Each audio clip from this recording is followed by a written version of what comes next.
Oh, I could never do that. And so that's the nature of business. And if that's the return, I mean, why would I not step up to the plate? Recognize that time isn't your most valuable asset, but attention is. I hate the term work-life balance. That person is who I want to become when Hi, everyone, and welcome to our second episode of our new series, Founders in Light. Today, I have Andre Lokuszta joining me. He is the founder and CEO of Netcast Marketing. Netcast Marketing is an AI-enhanced marketing agency that helps businesses accelerate their growth by handling lead generation, ad strategy, and appointment scheduling so that they can focus on delivering their services at the highest level possible. At just 20 years old, Andre brings a fresh and forward-thinking leadership perspective to entrepreneurship, combining strategic marketing expertise with operational excellence. He launched his first campaigns at 17, scaling his early work into an agency that has generated over $7 million in opportunity value for clients, driven by performance campaigns, producing up to 5 times ROI. Very impressive resume for a 20-year-old here today. Thanks for joining us. Thank you for having me. Of course. And then I'm Katie Cho, your host for this series. So I just want to dive a little bit into your background. First of all, what got you into your company? What inspired you to start it? Great question. It was actually when I was younger that I wanted to become a doctor. That was my entire story. I remember I used to play with those little anatomy gummy body parts to put into the skeleton and all that stuff. So I was super passionate about that. And it was my junior year of high school when comically I had an epiphany. And it was almost an instant switch. I remember it was November, when was it? I think it was November 11th, 2022. And so this day I was kind of having a deep reflective moment. And I was thinking like, well, what do I like? What do I find purpose in? What do I find value in? And what I recognized was that there were so many things in this world that you can do to add value. I just need to find my own kind of niche. And so I started to think what my strengths were, how that applied to what I was trying to do. And I realized that as a sole doctor, right, or as a sole service provider, you can provide that service to people, but by being the person who starts a private practice or by being a person who starts a business, you with your individual talents can help so many more people because you build a platform by which other people's talents can also add value. And so I started to realize that everything we have, you know, the clothes we wear, the products we put in our hair, you know, the food we eat, it's all operated through businesses, which is essentially value sharing systems. And I knew I wanted to do that the moment I realized the potential, knowing that there's no ceiling gap with entrepreneurship. And so I went into the rabbit hole, started looking at what I can do, and then, my journey started. In Netcast Marketing, was that your first rendition of the company that you had envisioned, or did you have to pivot from something else? Yeah, so I first started out with Pokemon card trading, actually. Love that. So very different than Netcast, but that was the first stop. And so when I did Pokemon card trading, I kind of understood the concept of, you know, pricing and just basic description of your services, how to frame it and selling and all this stuff. But when I started Netcast, it was initially intended to just be something where I can share the skills that I learned. And so I spent 3 weeks during winter break putting my head down for 12 hours each day, just learning everything there is to be about paid advertising, right? I watched YouTube videos, I listened to the content, everything I possibly could. And so when I first started selling it, I sold it to home improvement businesses. And so roofers, remodelers, things of that nature. And they found great value in it. But quite recently, relatively in the past 6 months, I ended up pivoting to financial advisors. And so it wasn't a straight trajectory by any measure of the means. It was definitely all over the place, but and probably more to come. But so far, so good. Gotcha. And how was your headspace during all that? Was it challenging for you to have to pivot and then try new things? It was actually a piece of cake. I'm kidding. It was not easy. And I think, you know, doing a form like this that doesn't do it justice because we just talk about it, but to feel it is a completely different story. And so, you know, from my experience, I had moments where I was just completely distraught. Like this idea I worked for 6 months on just flopped, like didn't work at all, you know, and it was like, what am I supposed to do now? You know, I'm a teenager. I can't pivot that easily. It's not like I've had decades of experience with this. I've had those really, really low moments where I was an inch away from giving up. And I've also had those crazy high highs. And I think that's kind of the nature of entrepreneurship. And it's something I learned throughout the journey. So definitely overwhelming at times, definitely rewarding at times, but overall an experience I don't think I would want to trade. Right. And in those moments where you almost quit and it was really hard for you to get through, what kept you going? What kept you pushing, at least like trying to start something new? Yeah, it's a great question. I think what kept me going was that I was always kind of a reflective person. So I really thought about trying to be intentional. Nothing I did was without knowing what I was getting into, if that makes sense. Whether it turned out to be what I expected or not was a different story, but I always tried to plan it out. And so when I got into business, I genuinely thought about, why am I doing this? How does this connect to my purpose? And what even is my purpose, right? It's the age-old question. Yeah, that's the hardest part. Exactly. And so I went down this rabbit hole of really self-discovery, understanding what my strengths were, trying to emphasize on them.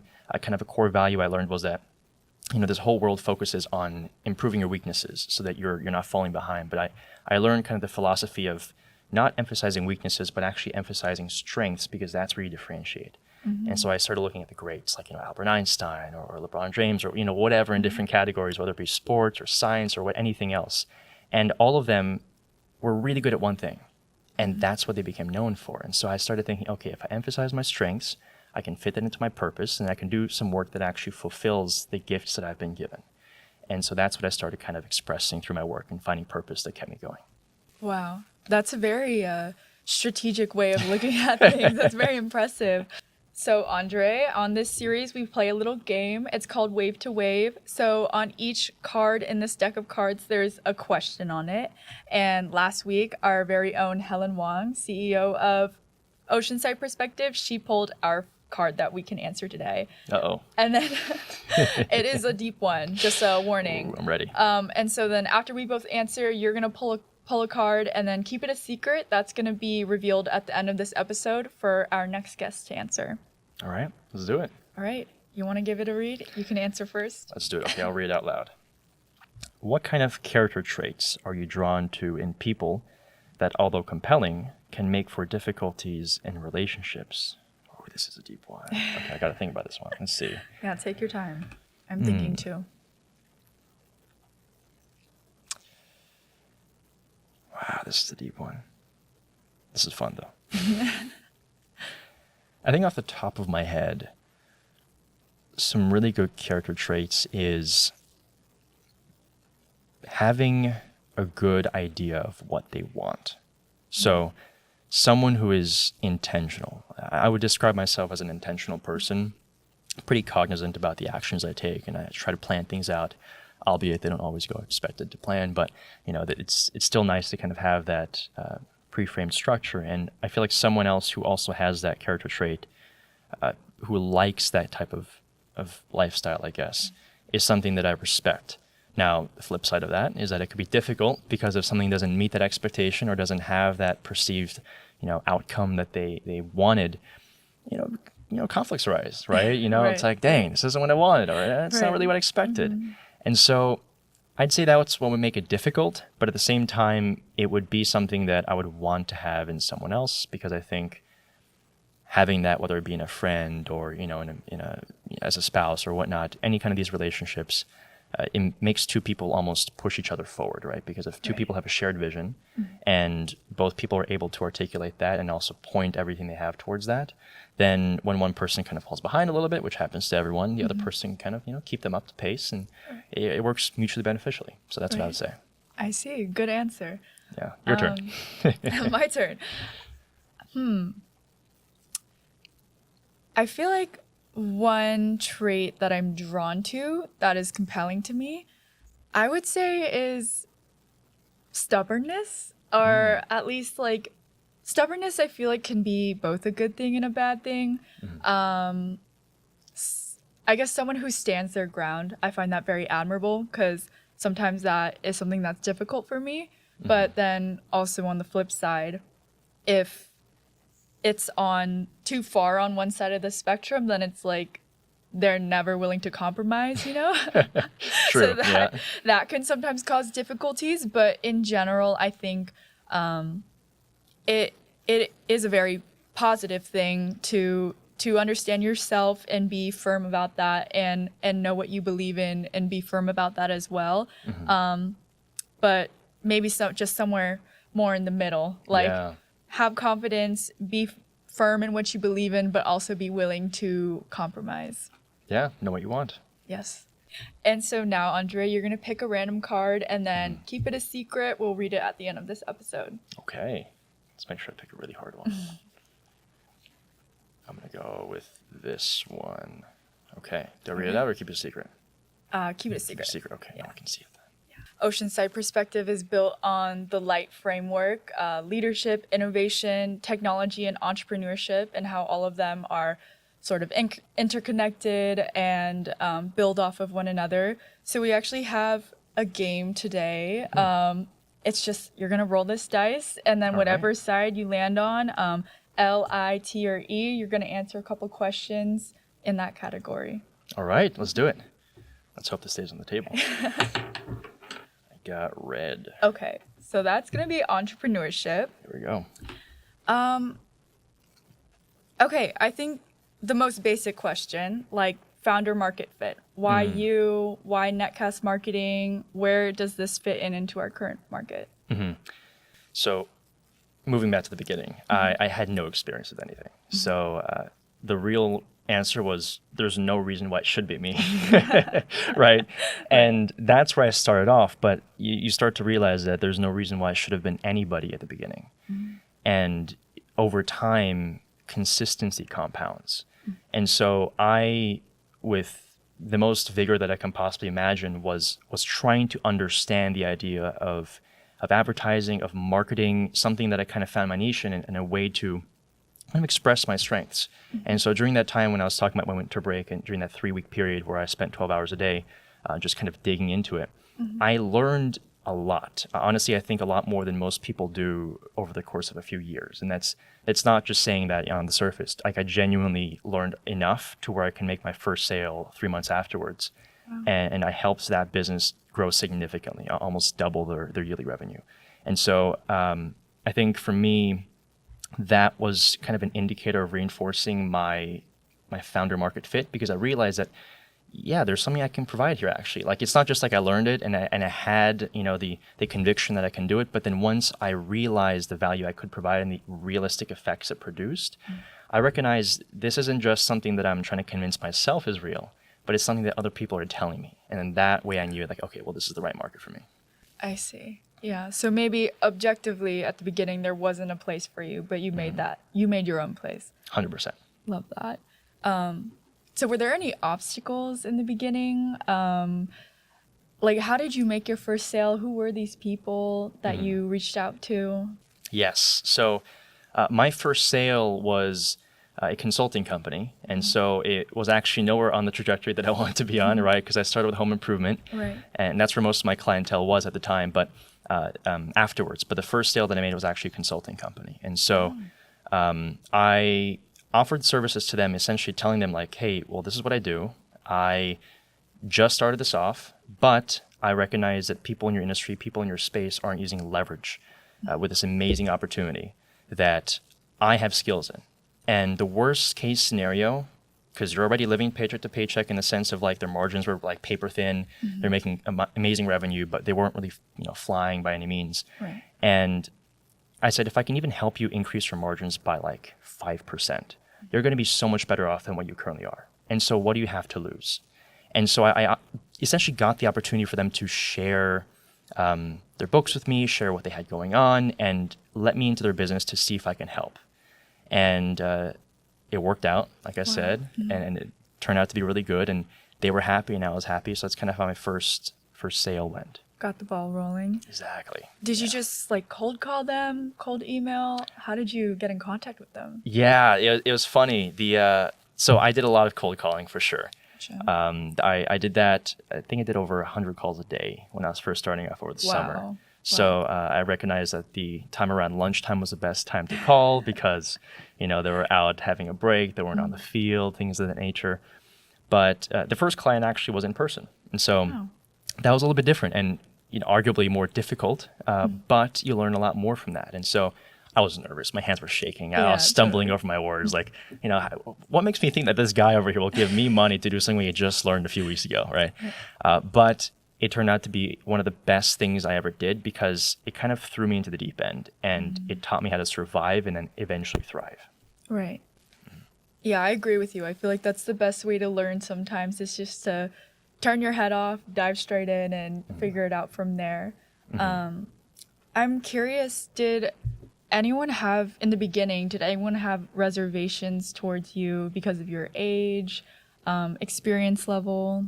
Yes. So that is definitely an obstacle. And I think that when you're young, you feel like you have imposter syndrome stepping into these fields, especially the transition from the average college student to the workforce. I think that's a very common phenomenon where people are like, well, how am I supposed to associate myself with people who are now quite literally multiple times older than me in certain instances? And I'm supposed to work with them and have the same expectations from me as they do. And so that same feeling that most people get when they graduate college, I felt like I had back then in high school. And so what I quickly realized was that if you have an amazing service or skill, people in the real world, people in the business world don't really care where it comes from as long as it does the job. As long as it works. Exactly. And so what I quickly realized was that, competence isn't age bound, it's execution bound.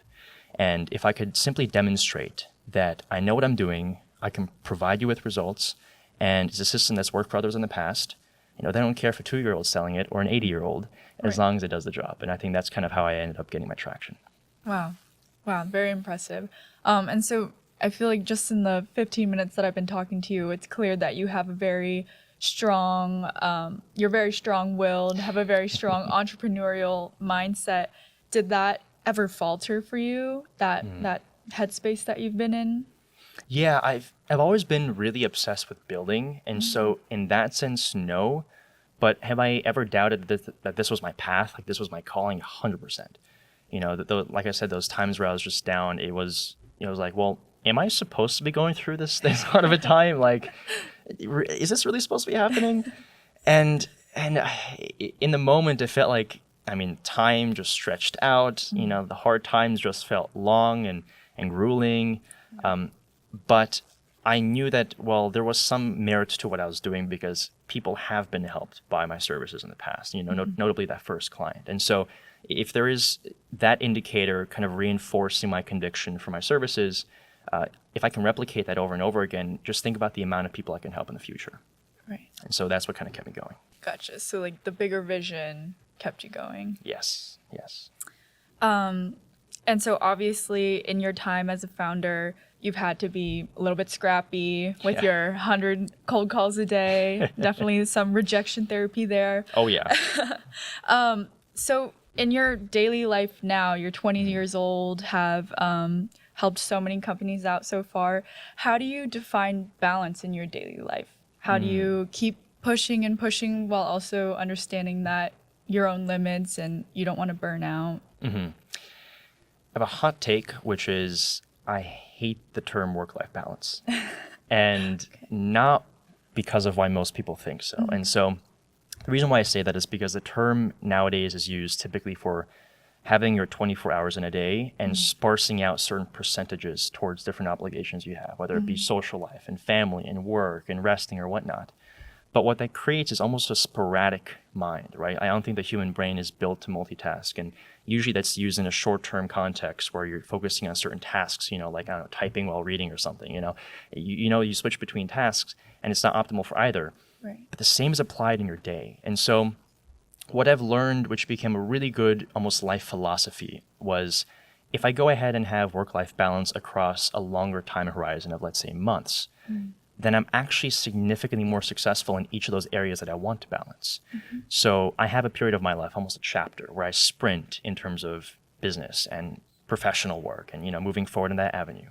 While another month may be focused on family and being present with my family and really, listening to them and kind of spending time being with them, doing chores, cleaning up, whatever it is.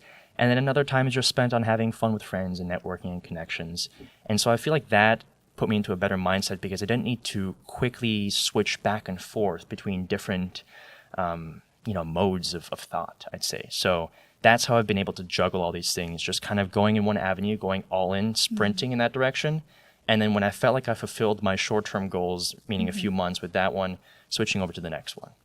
Wow, that's very interesting. I guess I've never thought about balance that way for me personally. I'm kind of the opposite. I think that like if I spend too much time on one thing, then I kind of go crazy. But I totally see how that can get you really far.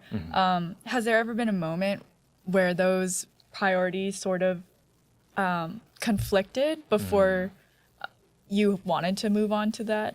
Yes, yes, I see what you're saying. There's definitely moments where I knew that it was like, for example, I was working on my business, and this was towards the end of a school year.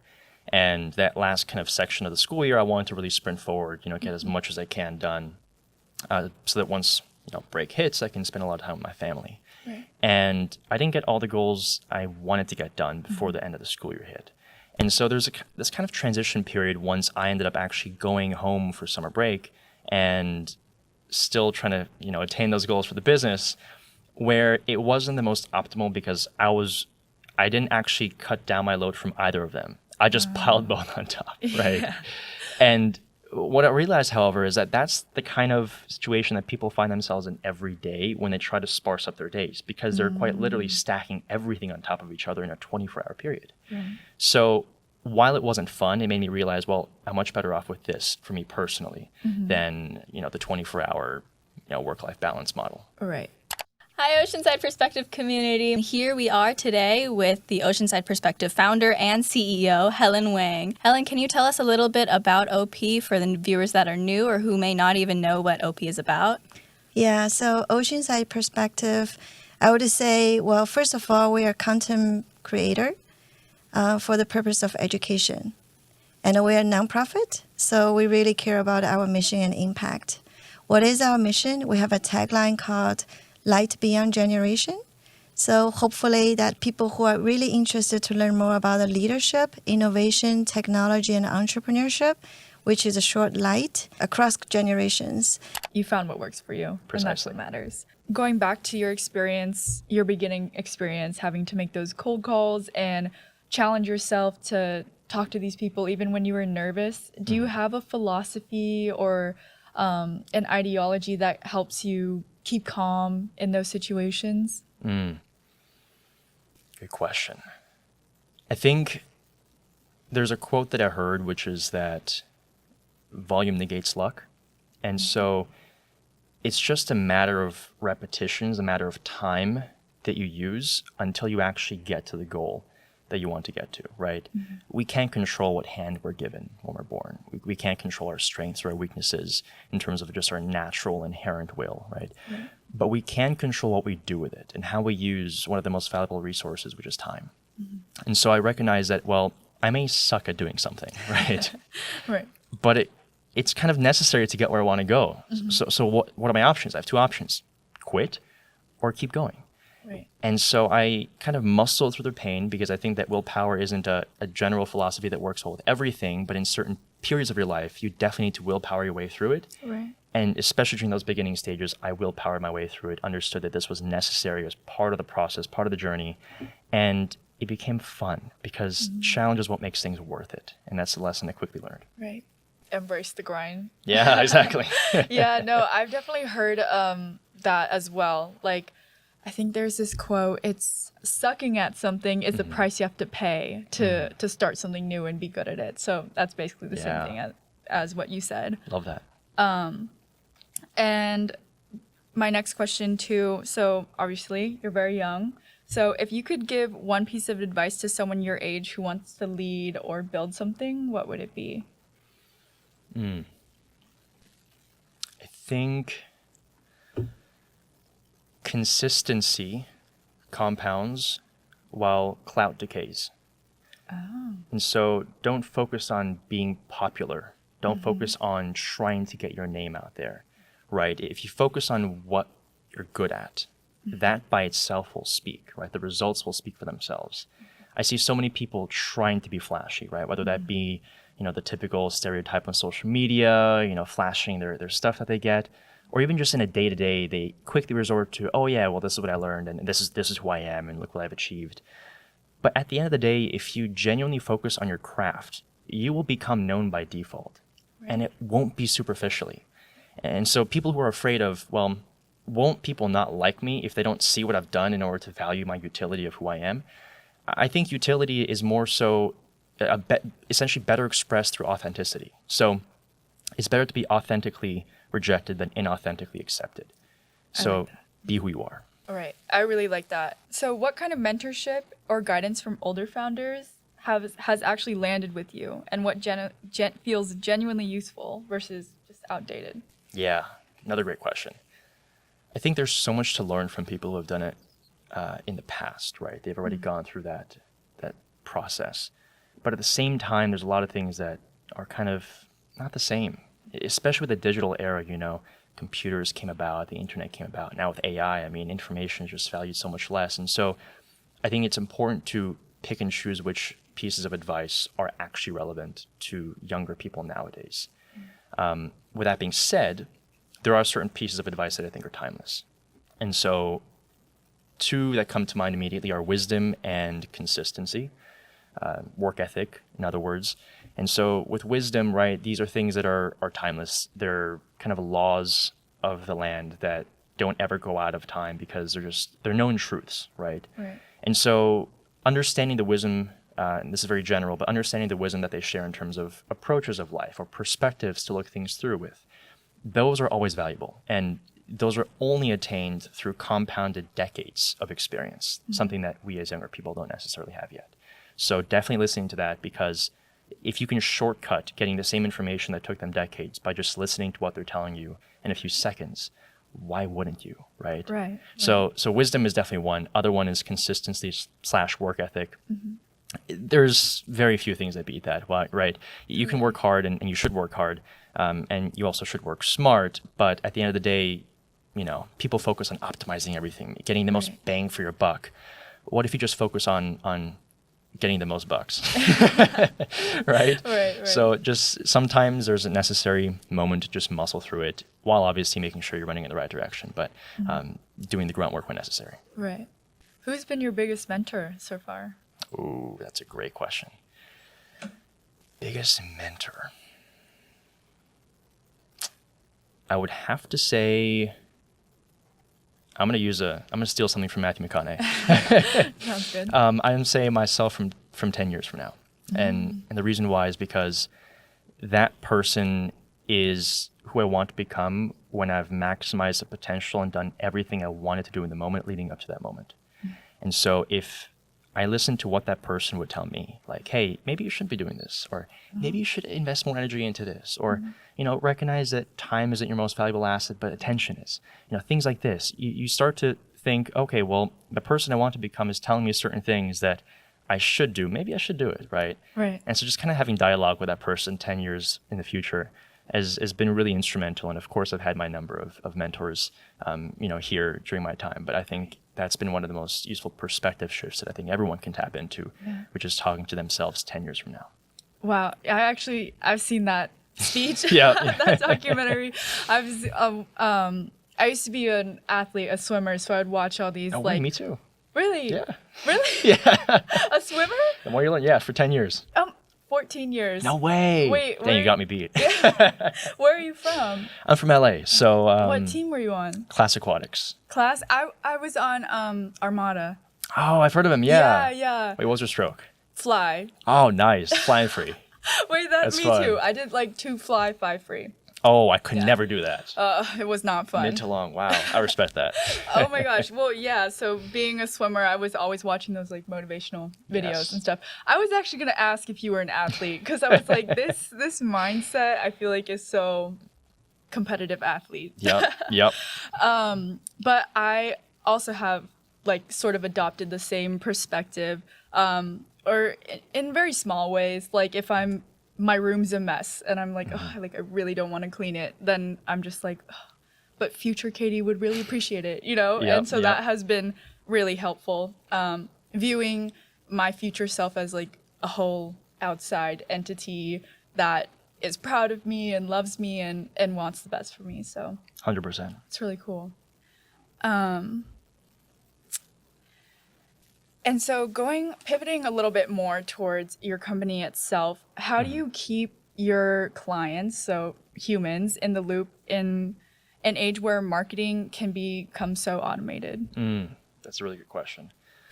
It's definitely a concern with AI that a lot of people have, and they wonder, well, won't this replace marketers? Won't this replace things? I'll kind of detour, but I'll get back to that. Is that how I see AI is something that Jeff Bezos mentioned, which is that it's a horizontal enabling layer. And so you look at certain inventions, very few throughout history, but the few that made a big impact were things that were implemented in every way into every industry, just a little bit. And so vertically enabling layer would be one thing that works in one industry. You go straight up. Horizontally would be in every industry across the board. And so electricity would be a good example of one of those. AI is another one. So AI won't fully replace, all jobs. I think that's the same concern a lot of people had in the computer age. Like, won't this just replace, our accountants, receptionists, whatnot? We all know that didn't happen. Right. While those who utilize computers ended up getting so much more bang for their buck.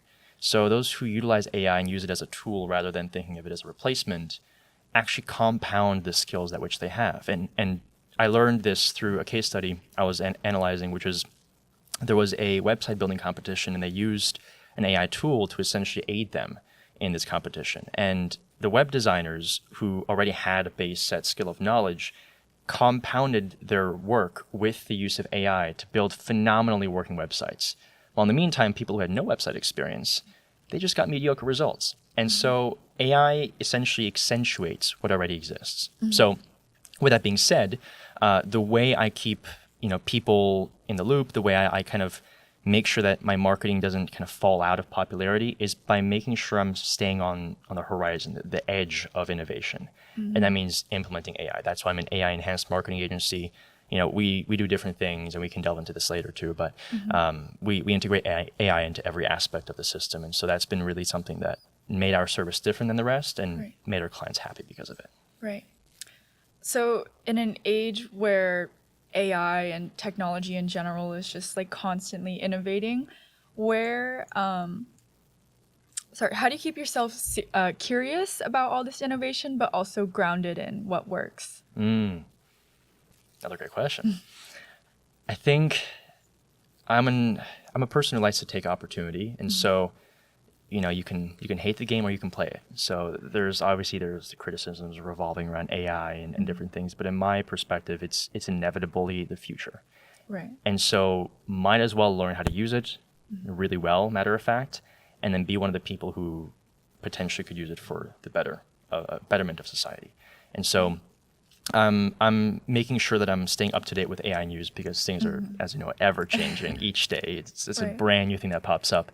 But I make sure I utilize these principles of kind of staying on top of the trends, understanding what's new, understanding what the patterns are, while at the same time applying the core principles of what I know. And so that actually speaks a lot to the pivot I made when I went from home improvement to financial advisors as my niche to service. I knew really well how to do marketing for home improvement companies, right? I did over $7 million in opportunity value for my clients there. And I 5x ROI was the average. And those same systems, I transitioned them over to financial advisors while learning everything I could about the compliance issues, about the trust-based industry, about their goal being to build their AUM, grow their book of business, but in a way that's sustainable and consistent. And so I modified an existing structure, kept those same principles, and applied them to a new circumstance. And so I think using the same approach with new innovations by making sure what's true is implemented into what you do in the future, and then utilizing those kind of horizon-based principles and applying them on top of that. I see. So you have this baseline principles and techniques, I guess, that that will stay true throughout as everything innovates, but then you just like layer on whatever new technology comes in. Precisely. Gotcha. Yeah. And just out of curiosity, did you have to did you design the AI for your company, or because I feel like that's really impressive if that's the case. Yes. So we did a combination. We combined a lot of tools. We also developed our own in-house systems utilizing AI. And so just one example of something that we built was a filtration system. And so what I mean by that is we obviously produce lots of creatives, lots of copy, different things for the clients that we service. And we want to make sure that the UVP, unique value proposition, is being adequately articulated through the content we produce. And so how do we do that? We built an AI that screens everything we produce before we launch it to make sure that all that specific client is good at is being, again, properly articulated through all the content. And so it's almost like a layer that makes sure the best features or traits or strengths of that specific client that's trained on that specific client can be told to the rest of the world to attract the right audience and get the most, people that are essentially probable to close. I see. Gotcha. That's really cool. Yeah. And so right now where you're at in your company, what's the biggest risk you're willing to take and why? Ooh. Biggest risk I'm willing to take. I think at this stage of my life, I'm willing to take more risk than most people would be comfortable with. And the reason why is because I heard this concept where being extraordinary definitionally means you can't be doing what everyone else is doing, because you doing what everyone else is doing guarantees ordinary results. And if I'm able to do things that may not be the path most walked on, but may have the potential of massive returns, right? We're not talking 2x or 3x the beaten path, but we're talking like 100x or 200x, because that's just the nature of business. Why not take that opportunity, right? It's like having an analogy is like going to bat. And I think Jeff Bezos also made this analogy, but going to bat and it's like you hit a home run, but it's not just like you run once and then that one home run works for that one instance. You hit a home run and for the next 6 months, you hit a home run every single time you get to bat just because of that one instance you hit it off in. And so that's the nature of business. And if that's the return, why would I not step up to the plate and try again and take these risks? Because the upside is massively outweighed by the downside. So I think a lot more than most people will be comfortable with.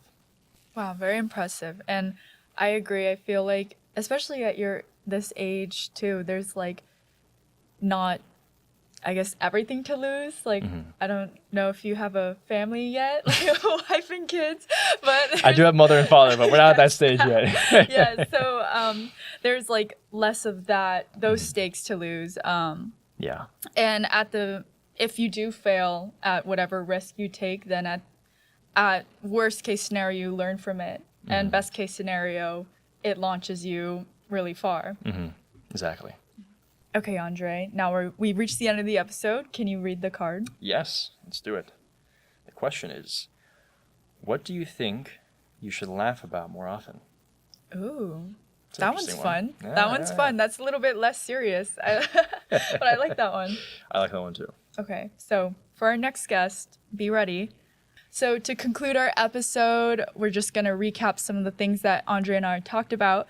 We went really in depth about his journey towards founding Netcast Marketing, along with the challenges and all the exciting things that have come from it.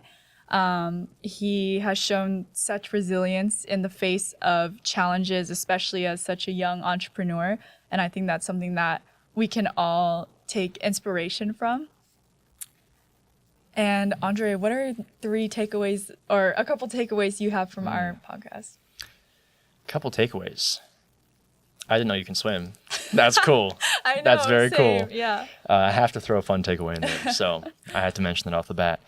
Another takeaway is, I think an important theme that maybe kind of summarizes my journey is seeing the larger vision of things, right? Because that's what kind of pushed me throughout those bad times. That's what kind of allowed me to get started in the first place. That's what allowed me to continue growing. And so at all stages of my life, it's always been, what's the bigger picture? Let me be cognizant about that. Let me reflect on that. So I'd say that's a big one. Right. And to our viewers out there, if you enjoyed our video, please like and subscribe. And in the comments, let me know, what is your bigger vision for life? There we go. Nice. That was fun. That was Yeah. fun. I like that. Okay.